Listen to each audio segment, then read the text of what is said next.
আগামী নির্বাচনে যদি গণভোটের পক্ষে আসে তবে তাহলে সেই সুযোগ সুবিধা ও অধিকার কথা বলা হয়েছে সেগুলো সব পাবে।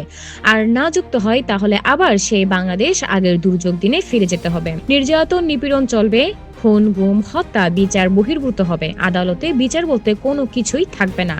আর তাই গণভোটের জুলাই সনদের পক্ষে হা দিন, এর ফলে বাংলাদেশ পরিবর্তন আসবে। শুক্রবার 16 জানুয়ারি সকালে চড়ুইপাড়া এলাকায় নির্বাচনের গণভোট প্রচারে এসব কথা বলেন গৃহায়ন ও গণপূর্ত মন্ত্রণালয় উপদেষ্টা আদিলুর রহমান খান।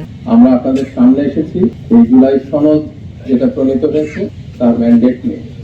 হ্যাঁ এর পক্ষে ভোট আসে তাহলে যেই অধিকারগুলোর কথা বলা হলো, যেই সুবিধাগুলোর কথা বলা হলো তার সবগুলা পাবেন। আর যদি না জয়যুক্ত হয় কিছুই পাবেন না। এর আগে বেলুন ও পায়রা উড়িয়ে গণভোটে ভোটের গাড়ি শুভ উদ্বোধন করেন প্রধান অতিথি। সেই অত্যাচারের দিনগুলোতে না যায়, বাংলাদেশ যেন সামনের উজ্জ্বল ভবিষ্যতের দিকে আগায় যায়, এই জন্যই এই গণভোট এবং নির্বাচন দুইটা করছে। ফাহমিদা হাশেম, সবুজ বাংলাদেশ, ঢাকা।